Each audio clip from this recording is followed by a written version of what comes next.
Meus queridos irmãos, abençoe-nos Jesus, o amigo incondicional das nossas almas. Eram profetas singulares, caracterizavam-se pelo disparate das suas afirmações. Søren Kierkegaard, não obstante a sua formação de filósofo e teólogo, estabeleceu uma diretriz de comportamento pessimista.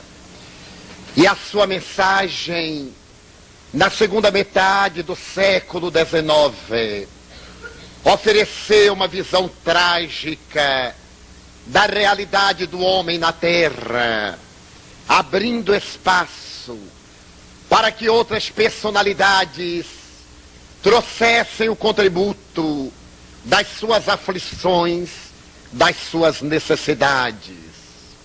Logo depois, Friedrich Nietzsche estabeleceria um conceito negativista, firmando-se no materialismo.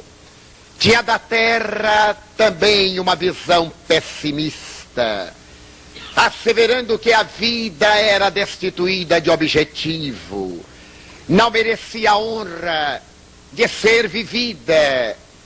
E exatamente neste barato das opiniões aparece o pensamento de Sigmund Freud, arrebentando as amarras da hipocrisia ancestral e libertando a criatura da castração sexual, com objetivos elevados, que não obstante os seus princípios, deveriam resultar em uma degenerescência de comportamento ético.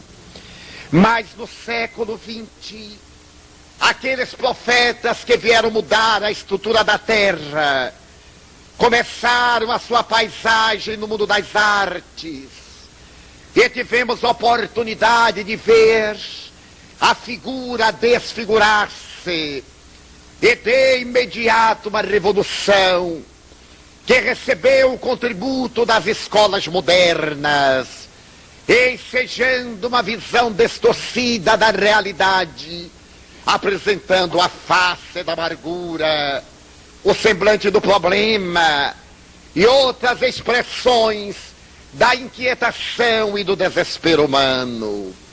Na manifestação da arte, da representação na dramaturgia, tivemos a oportunidade de ver o pensamento lírico retornar através da tragédia.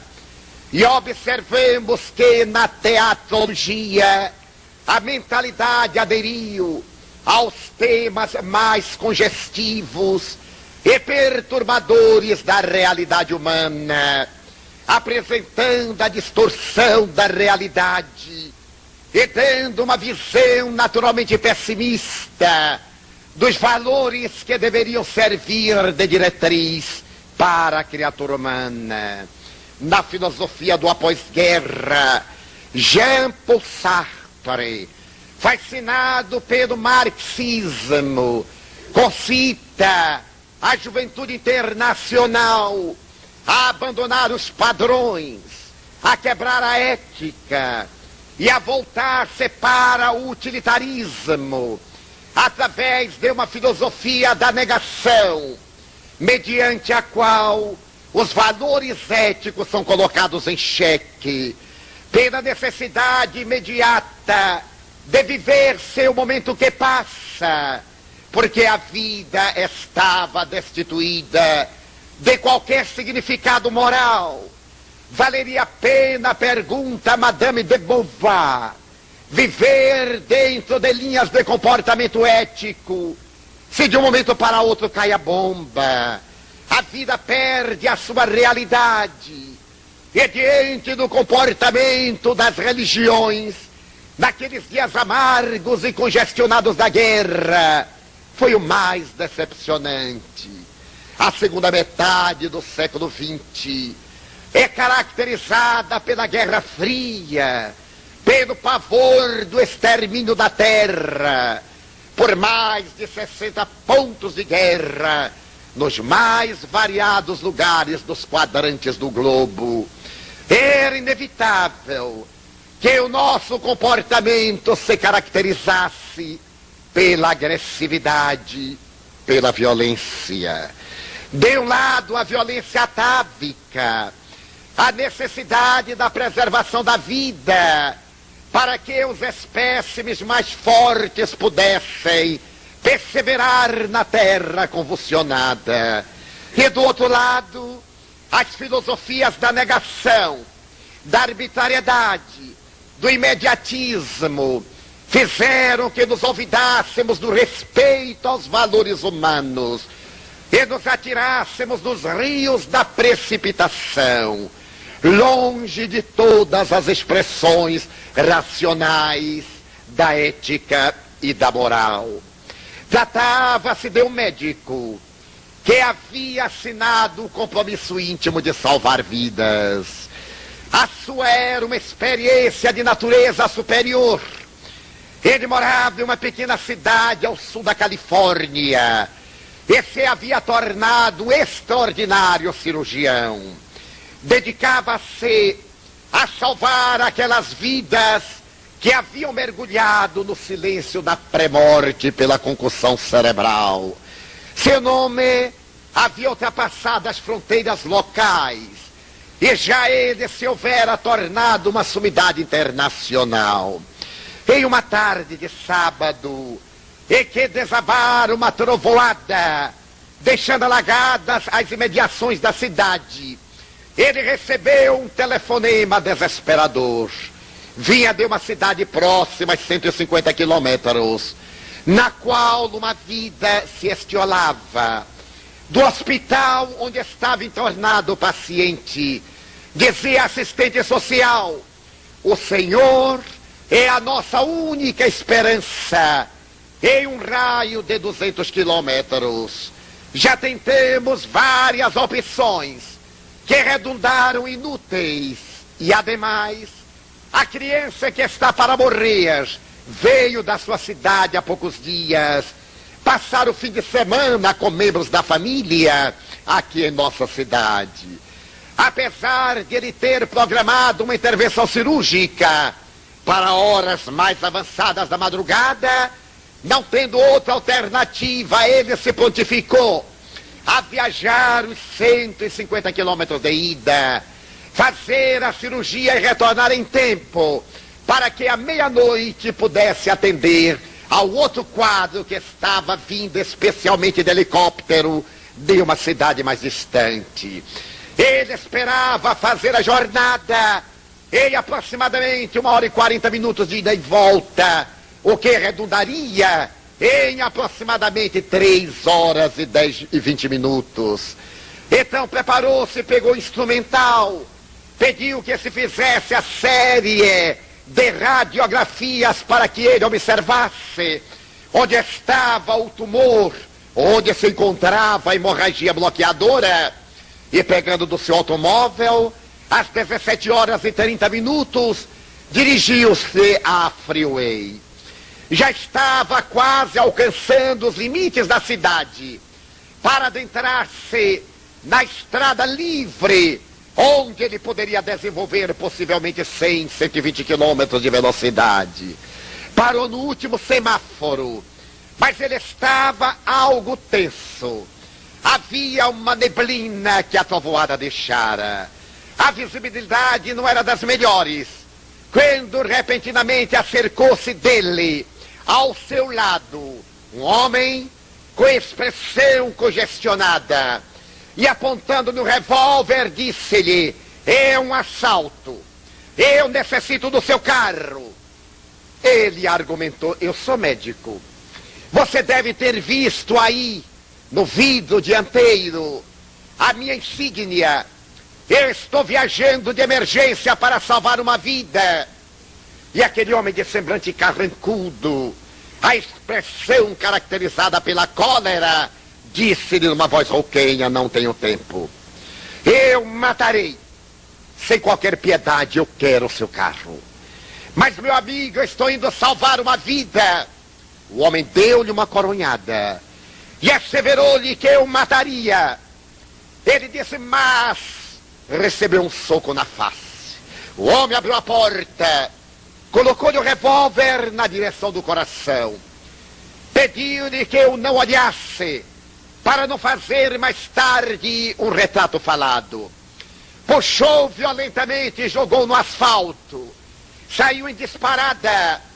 Ele ficou atordoado e, ao recobrar a lucidez, lembrava-se muito vagamente do semblante daquele verdadeiro animal. Mas um detalhe ficara-lhe impresso na consciência.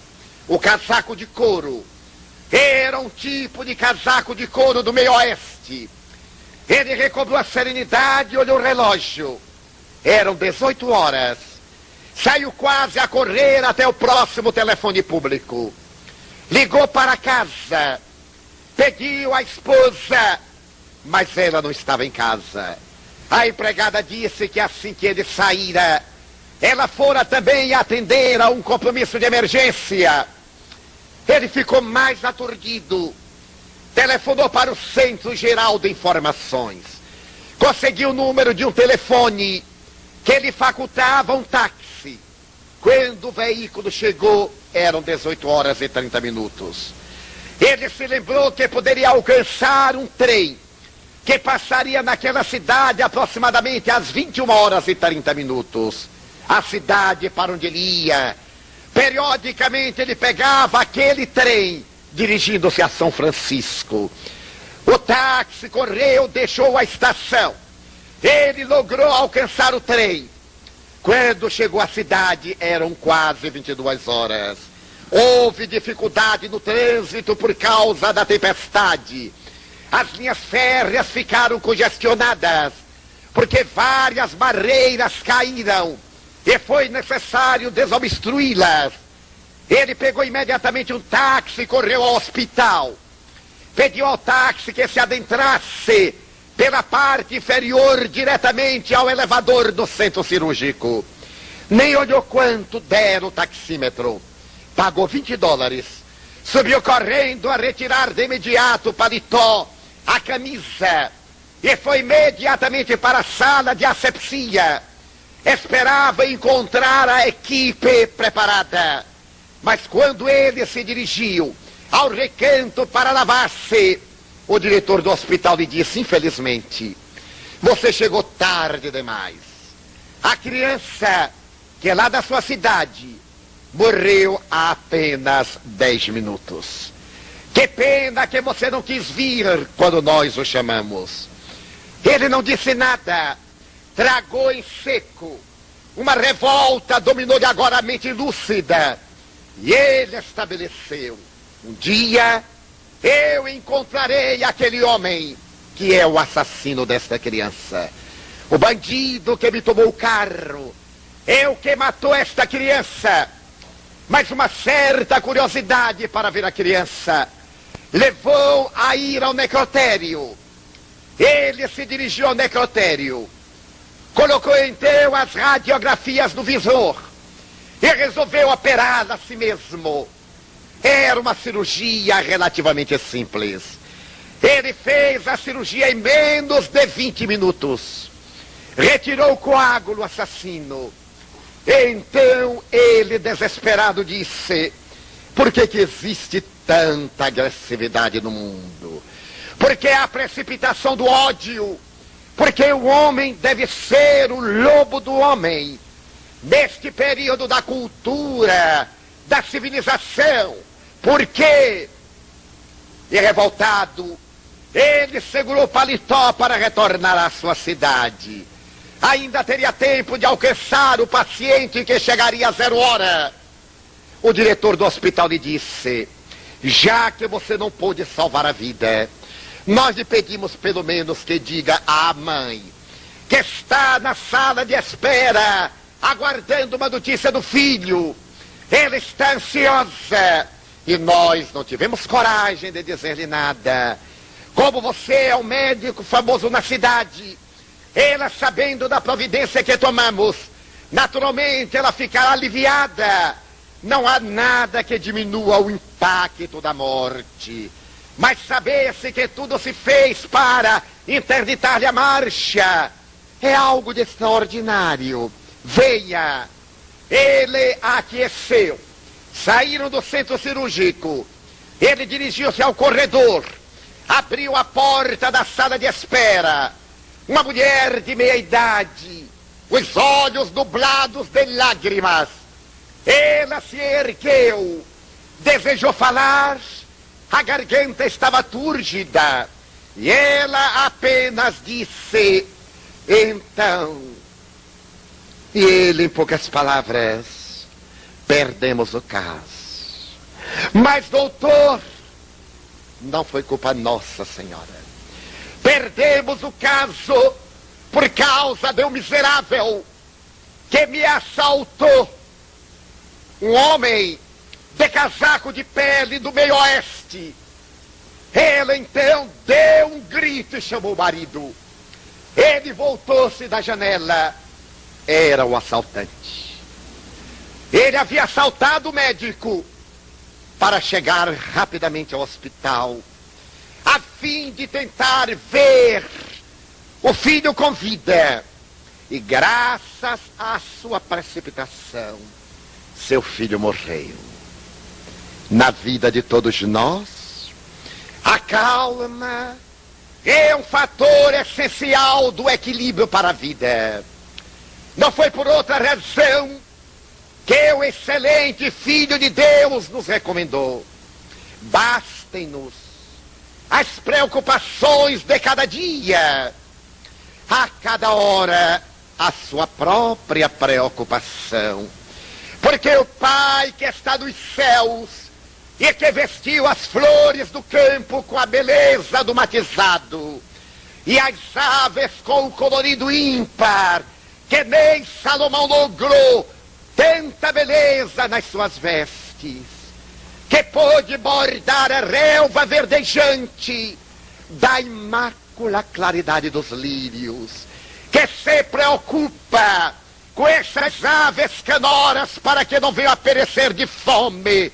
O Pai também convosco se preocupa, e não dará ao filho que pede pão uma pedra, de que pede peixe uma serpente. Por que vos afadigais tanto com o dia de amanhã? E não obstante esta lição extraordinária, um discípulo seu, por precipitação, vendeu aos seus adversários. Iludido, Judas, o homem de Queriot, o único discípulo que era judeu, no meio de 11 galileus simples, o que era talvez o mais versado, o mais culto, vendeu o amigo, possivelmente esperando que o amigo reagisse e antecipasse a revolução a que se reportava dos seus memoráveis discursos diante das multidões emocionadas.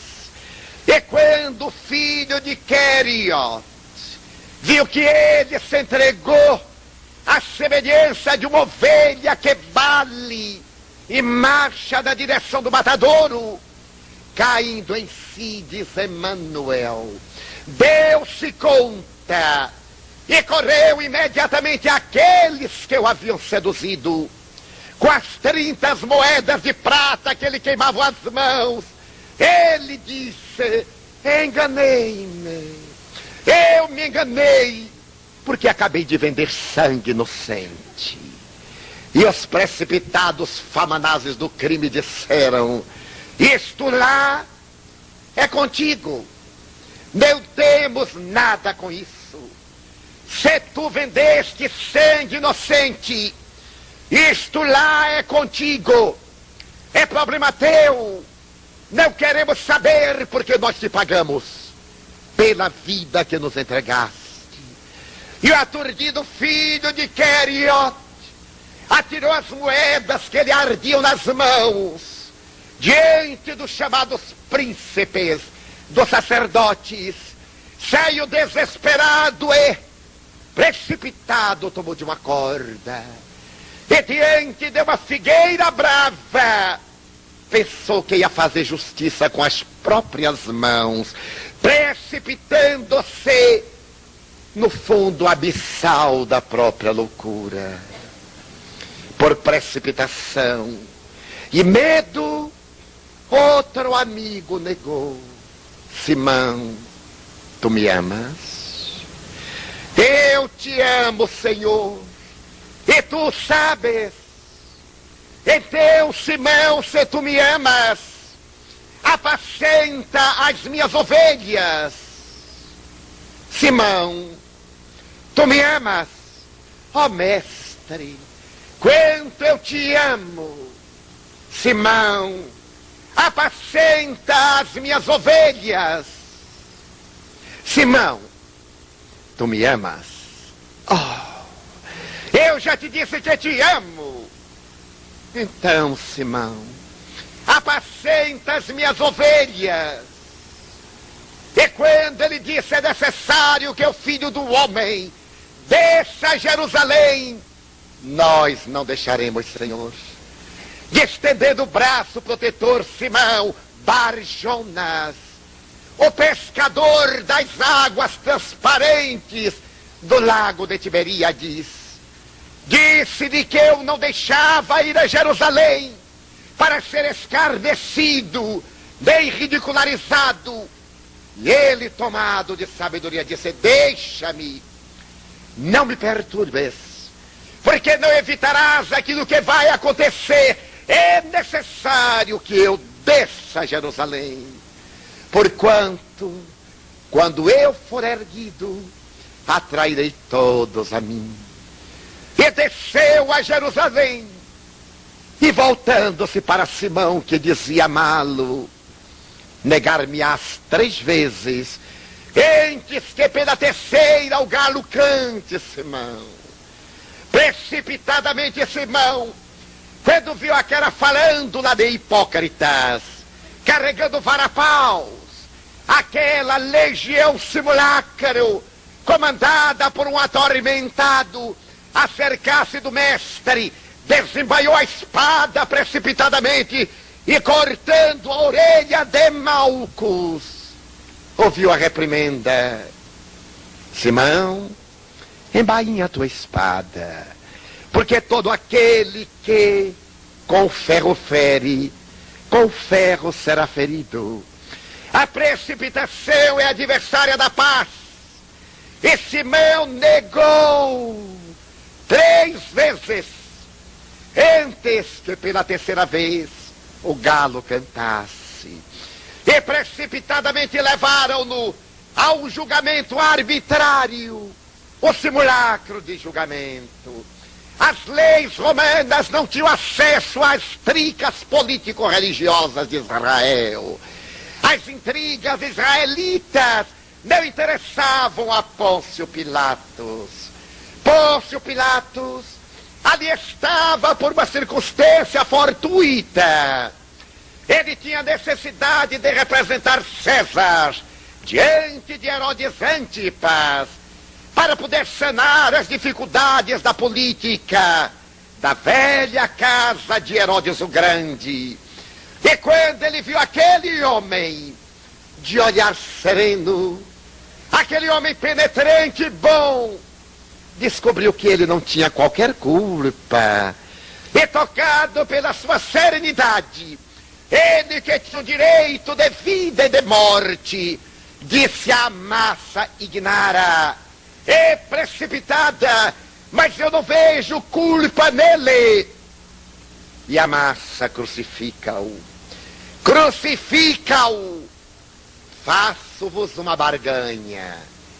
Eu vos ofereço Barrabás, o criminoso, e Yeshua, o justo. Crucifica-o, queremos Barrabás, porque Barrabás é dos nossos, é igual a nós, representa-nos a nós. Mas ele se atreve a dizer que é filho de Deus. Crucifica-o. Mas não lhe vejo culpa. E covarde, tomando de uma bacia de prata com água que veio numa bilha de ouro, ele lavou as mãos, enxugando em tecido fino de linho da Babilônia.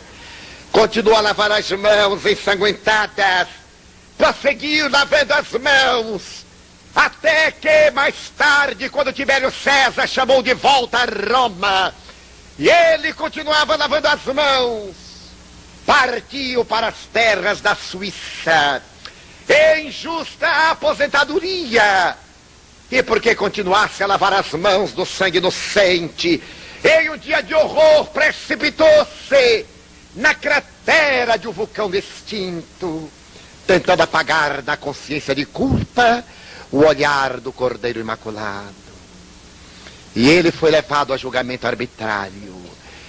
Levantado mais tarde, o julgamento simulado, para ver qual a culpa daquele crucificado, constatou-se que ele foi um crucificado sem culpa.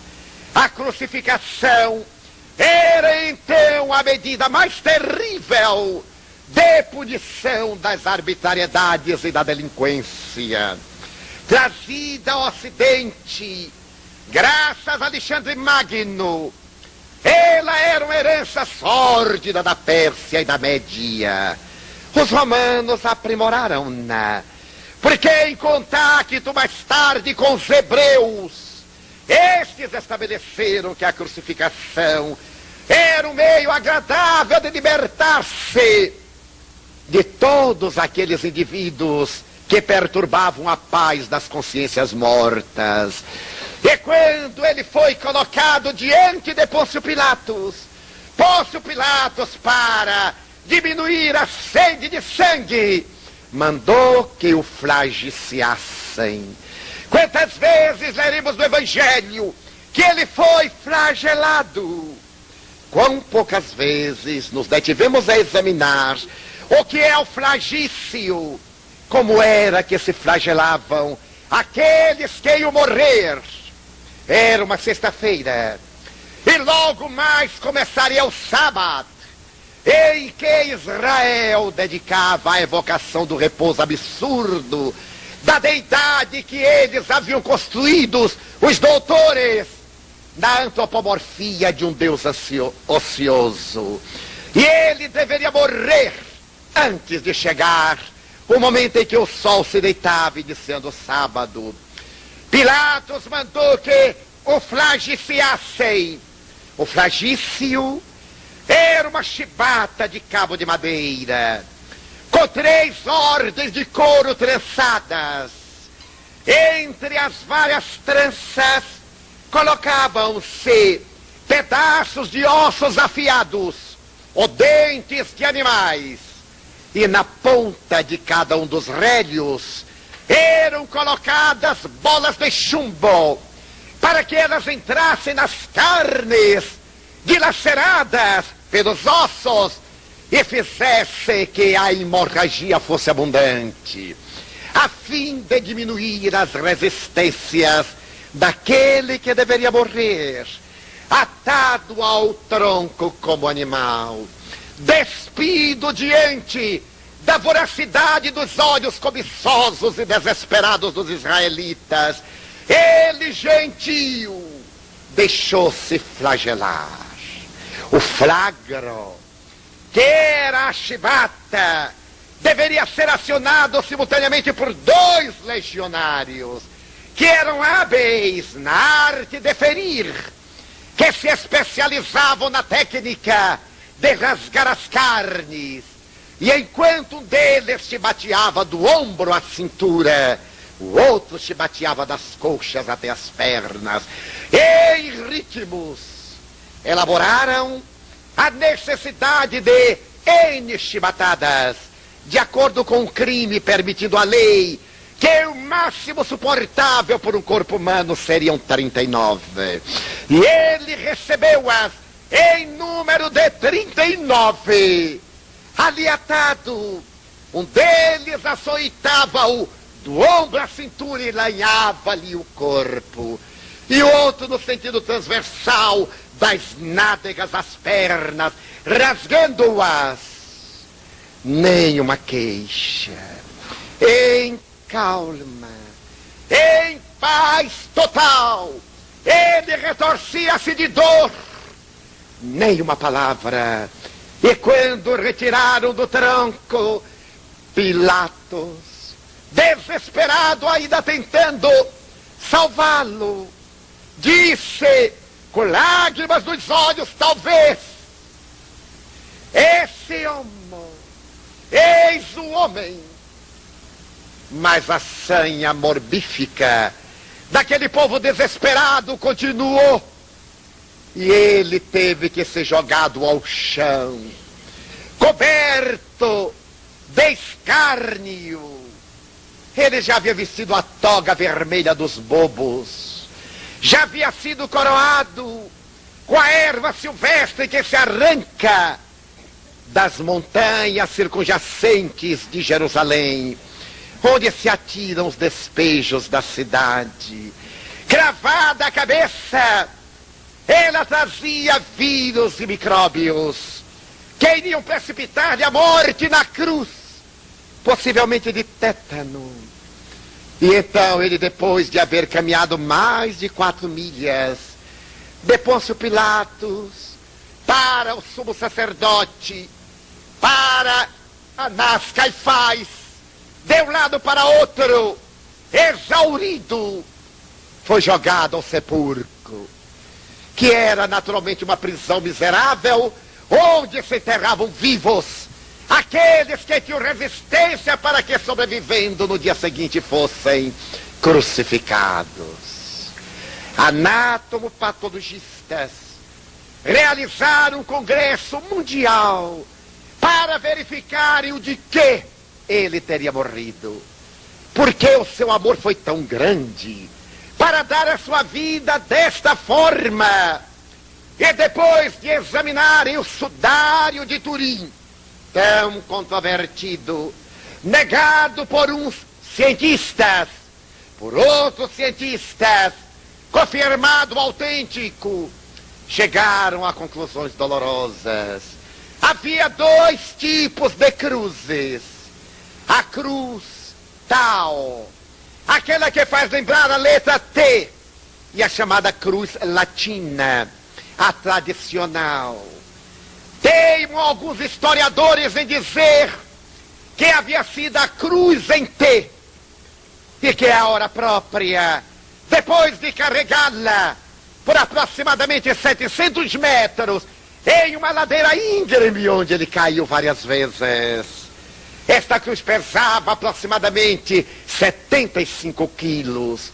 Para um homem fatigado, endormido, com as hemorragias, este homem singular, ele conseguiu levá-la até o Monte da Caveira, e ali, quase sem poder ficar de pé, foi jogado ao chão, à trave horizontal. E quando falamos na cruz, não temos ideia do que era a cruz. A nossa imaginação ingênua e distante simboliza uma cruz envernizada, uma cruz lavrada. Uma cruz eram 2 toros de madeira grosseira. As madeiras com as lascas, ainda por serem amainadas, jogaram-no na trave vertical, e utilizando-se de um prego que oscilava de 15 a 25 polegadas, com centímetro de circunferência, cravaram-no entre o cúbito e o rádio, para que ele não rasgasse, porque se fora nas mãos, o cravo sairia entre os dedos e o corpo tombava. Havia um técnico especial para cravar aquele prego terrível. Ele curvou-se. As marteladas que ainda repercutem na consciência dos místicos e dos santos. E dizem que, para erguê-lo, se utilizaram 2 forquilhas para levantar a trave e cravá-la na perpendicular, que já estava de pé, onde uniram com um cravo poderoso e o corpo caiu. Tomaram-lhe dos 2 pés, e em uma distância própria para matar, a fim de que ele não tivesse apoio, ficasse recurvado, prenderam-no com um grampo de aproximadamente 15 a 20 centímetros de comprimento. Então, quando o corpo derreou, as dores foram-lhe suportáveis. A transfixação do tórax, os pulmões agora dominados pelas vértebras e pelas costelas, não podendo respirar. A sudorese de sangue, cientificamente comprovada, porejou-lhe na face crestada daquele sol maravilhoso da Galileia que ele tanto amava. A Galileia das pessoas simples, analfabetas, ignorantes e boas. A gentil Galileia dos rosais, das latadas em flor, dos miosotes azuis. A Galileia do céu transparente de Cafarnaum, dos trigais maduros ao vento, peteados pela brisa dos seus cachos de cabelos louros. A gentil Galileia, onde ele encontrara uma mulher aturdida por espíritos, e dela fizeram o protótipo da renovação, Maria de Migdol, ou Maria de Madalena. A gentil Galileia de João, de Filipe, de Tiago, de André, aquela Galileia romântica das vozes do mar, dos pescadores aboiando a sua canção e atirando as redes das águas piscosas. Ele parecia rever aquela paisagem querida das montanhas do Gelboé, a coroa de neves perpétua do Hermon, e lá longe o Monte Carmelo, a brisa perfumada das papoulas amarelas, vermelho-amareladas, e dos jasmineiros dando gargalhadas brancas nas noites estreladas de primavera perfumada. Queria respirar e não podia, pois que a sua morte se deu quase que instantaneamente à crucificação. Menos de 4 horas depois, tempo insuficiente para uma morte técnica, segundo aqueles anatomo-patofisiologistas. Mas naquele momento, cá embaixo, à sombra da cruz, uma mulher estiolada, o manto azulasse a cabeça, o coração trespassado de dor, em agonia, sem precipitação, gritou: meu filho, que te fizeram os homens, meu filho? Ele escutou na acústica da alma aquele doce apelo. Pela sua mente, ele recordou-se de Nazaré. Nazaré é uma cidade que fica deitada nos montes baixos da Baixa Galileia. No seu tempo havia apenas uma fonte. Ele repassou a imagem daquela mulher jovem e bela, cântaro ao ombro, indo com ele à fonte para buscar água. Repassou a infância dourada, contemplando lá longe o vale do Esdrelon. E abriu os olhos agora amortecidos pela presença quase da morte. E porque ela chorava, ele lhe falou quase num suspiro: mulher, eis aí teu filho. E dirigiu o olhar a João, que era jovem um pouco mais do que um adolescente, que estava amadurecendo para entrar no período da razão. E para confirmá-lo: filho, eis aí tua mãe, rasgando os laços da família corporal, para inaugurar a família internacional do amor, a família universal. E então, quase naquele momento, a tormenta caiu, a terra tremeu. A indumentária que cobria o templo do Senhor, no altar do altar de Jerusalém, rasgou-se. Ouviu-se um grito da noite, que era a hora terceira e a cabeça pendeu. A humanidade precipitada de todos os tempos E até hoje, evocando-se a figura de Jesus, a precipitação levou as criaturas a derramar o sangue dos seus irmãos, que pensassem nele, diferente dos padrões estatuídos.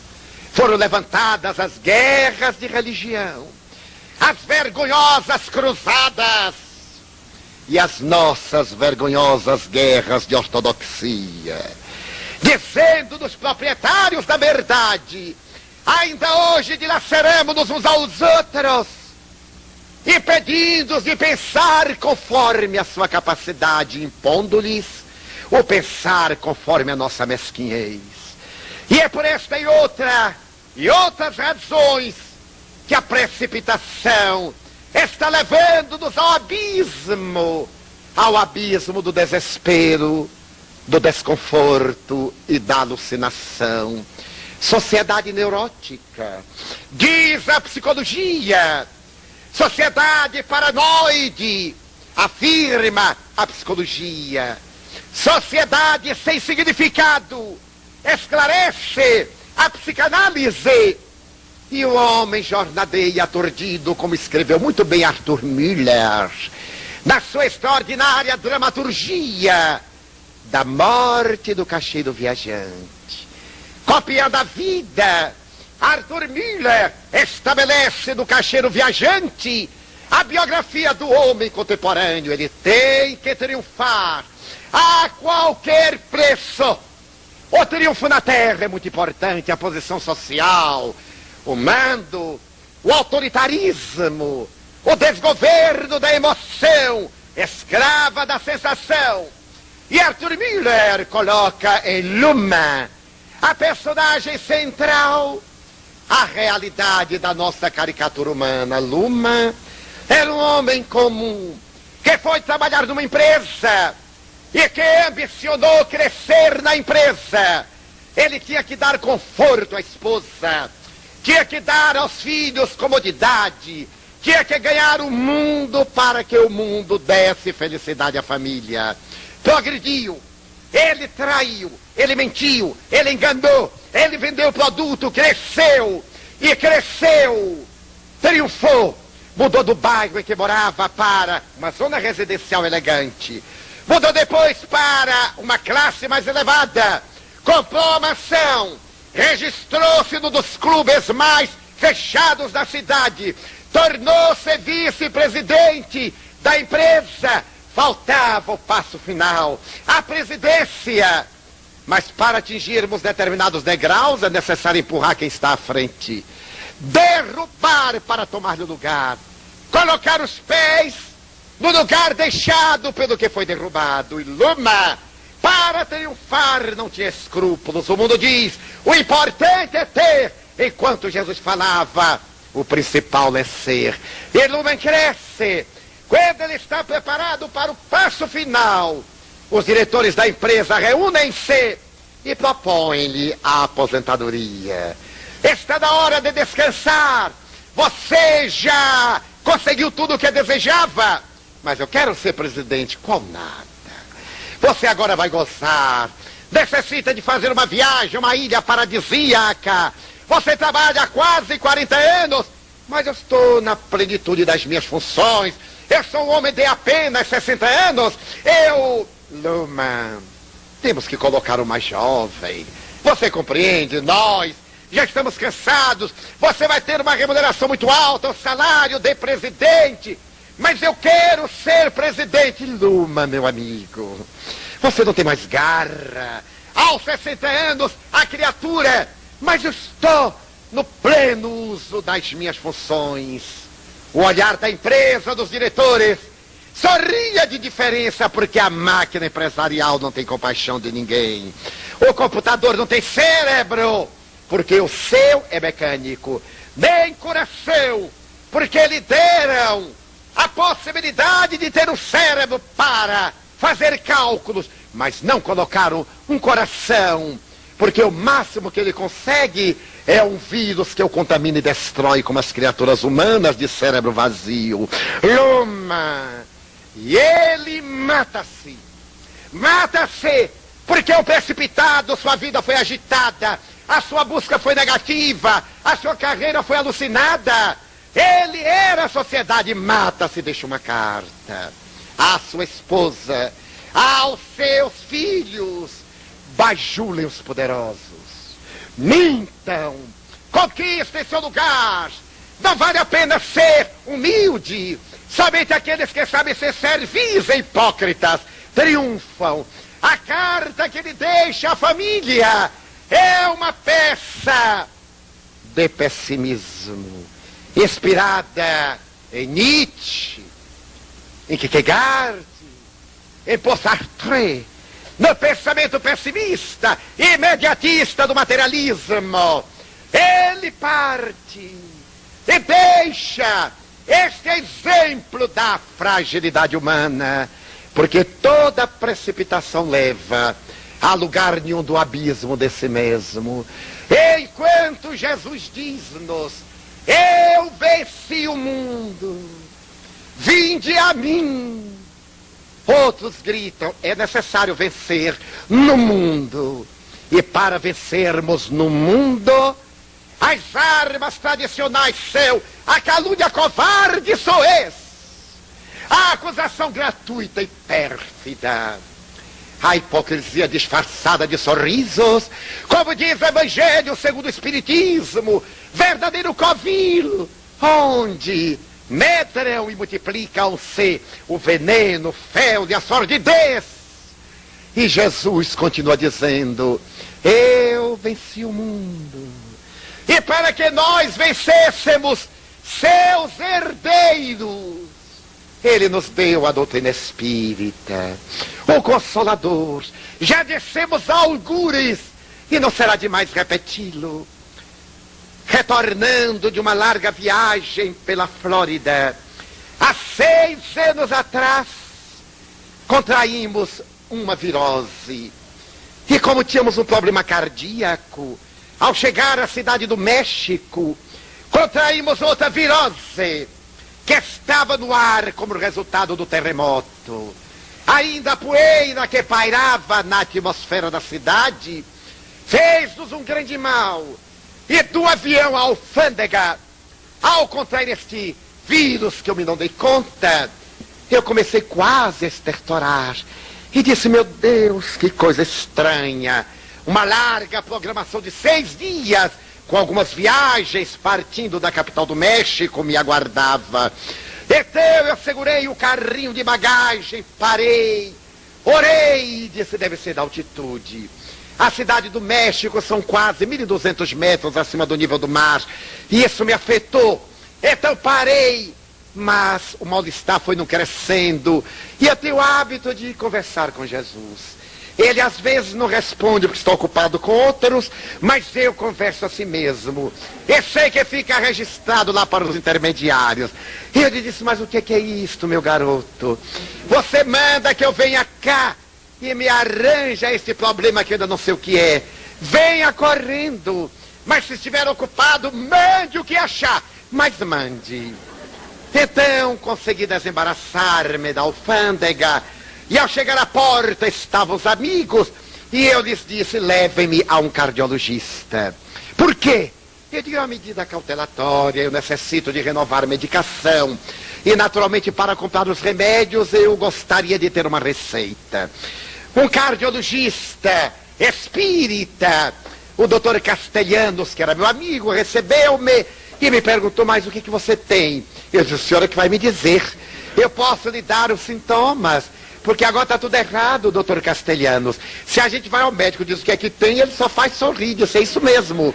Eu quero que o senhor diga o que é que eu tenho para eu conferir. Ele tomou a pressão, estava baixa, tomou o pulso, estava alto. Essa coisa estranha, pressão baixa e pulso alto. Eu digo: é coisa de médium. Deixe para lá. Medicou-me, me disse repouso absoluto. Mas eu tinha uma conferência à noite. Daí a 2 horas eu estava com 40 graus de febre da virose. Deitado, pedi aos amigos que me deixassem repousar no quarto de hotel. Quando me apareceu Joana de Ângeles, ela apareceu me sorrindo e me perguntou, jovial como toda monja: Olá, meu filho, que te passa? Quando ela me chama na segunda do singular, eu já sei que a coisa não está muito boa. Eu disse, minha irmã, que me passa? Eu estou aqui arrasado. E que faz? Estou repousando. Então vamos trabalhar, Divaldo. Eu disse, minha irmã, mas eu estou tão mal. Por isso mesmo. Porque desencarnarás trabalhando. Eu digo, mas seria melhor desencarnar repousando. Ela disse, vem trabalhar. Chama a portaria, pede papel e lápis que nós queremos trabalhar. Eu quero escrever um livro nestes 5 dias. Eu digo, a senhora deve estar brincando. Ela disse, não, meu filho, eu aqui estive destas paragens, no querido convento de São Jerônimo. Eu parti da terra aqui pelo cólera morbus. E gostaria de agradecer a Deus a honra dessa terra mexicana. E tu me vais ajudar. Não vais? Eu disse, minha irmã, mas é lógico que eu vou ajudar. Levantei-me atordoado, telefonei, daí a pouco vieram papéis e lápis. Fiz um 3, escrevi. Quando recobrei a chamada consciência normal, era hora de ir à palestra. Eu imediatamente tomei as providências de momento, parti a palestra, ainda com febre, proferi a palestra, voltei. E ela, como estás? Eu disse, Deus e a senhora que sabem. Então, meu filho, vamos trabalhar. Eu digo, esta mulher me mata. Não é possível, e trabalhamos. Trabalhamos os 5 dias. E ao terminar, ela havia escrito um pequeno grande livro, Filho de Deus. E me disse, lê. Eu então olhei. Tu és filho de Deus. És herdeiro de Deus. Eu nunca havia pensado. Eu, coitadinho, pobre, demarredeci. Quando eu soube que eu era filho de Deus, eu abri a janela. Quando eu soube que eu era herdeiro de Deus, eu olhei para a Via Láctea e disse, nossa, o que eu estou perdendo, tudo isso é meu, porque é dele.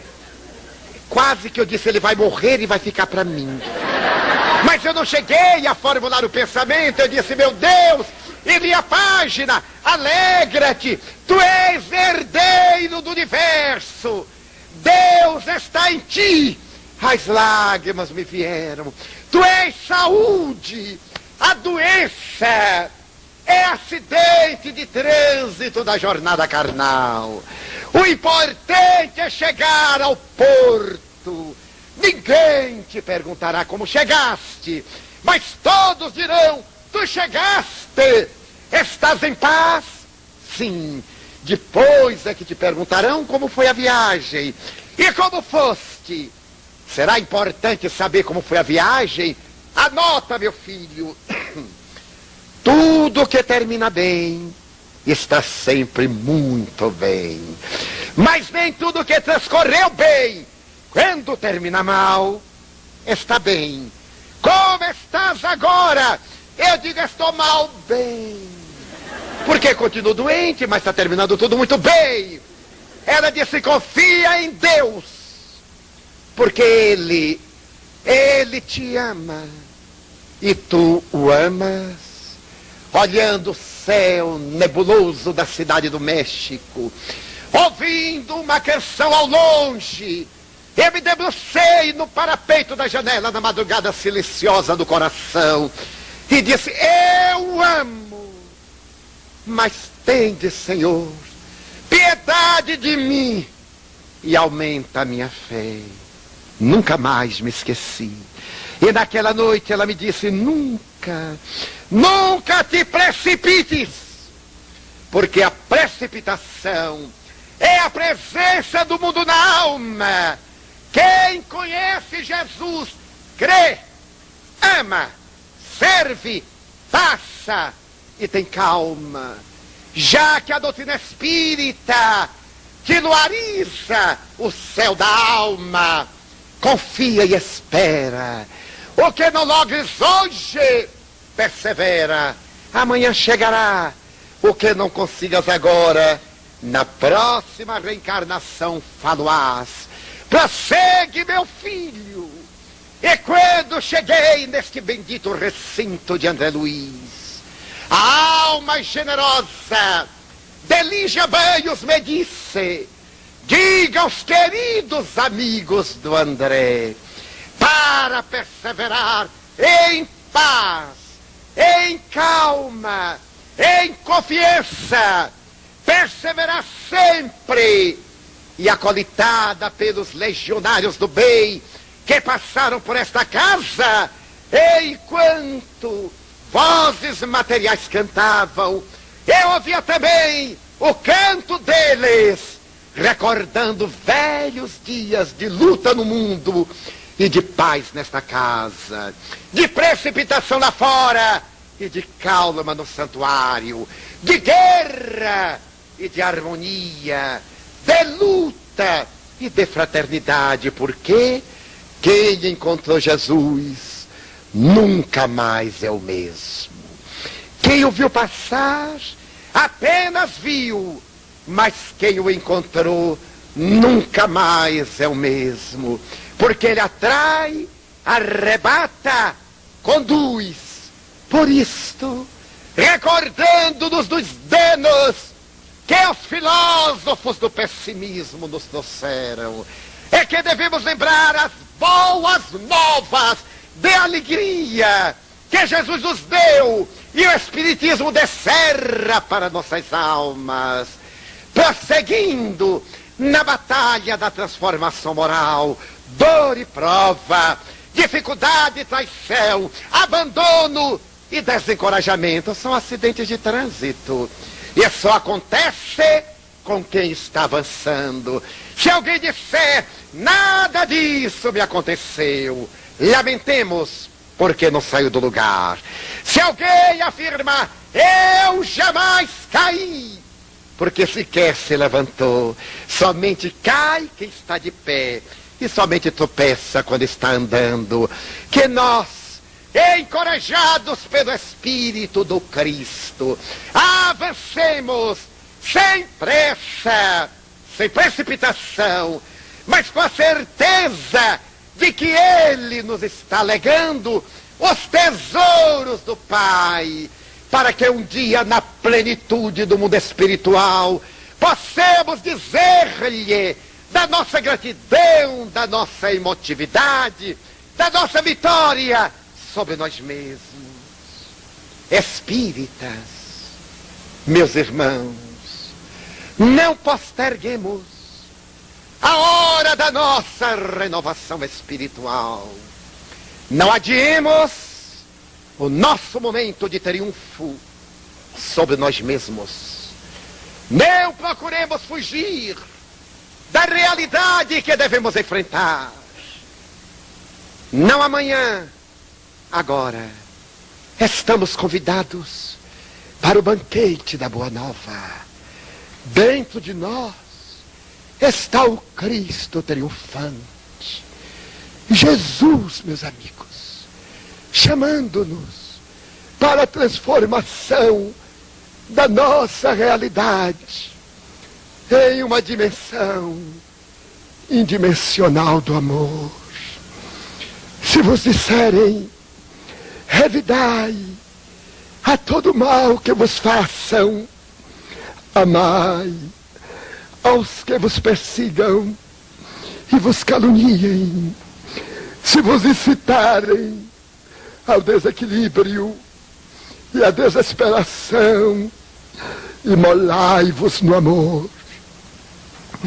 Se vos conclamarem ao desequilíbrio que se generaliza, e quando ninguém vos estenda a mão, sede vós aquele que ama, aquele que se apaga no silêncio da verdade, para que a mentira momentaneamente triunfe e abra espaço para o reino dos céus.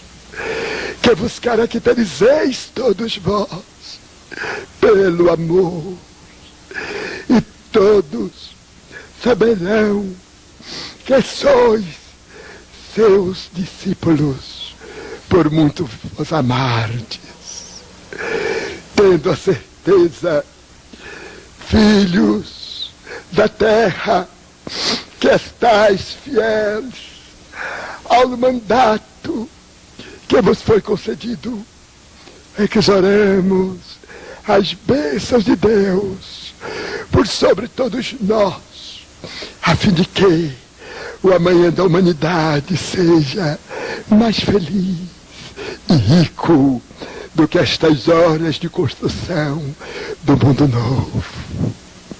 Meus filhos, que o Senhor nos permeie com a sua paz e fique conosco agora e sempre, o vosso amigo paternal e o mínimo de sempre, Bezerra.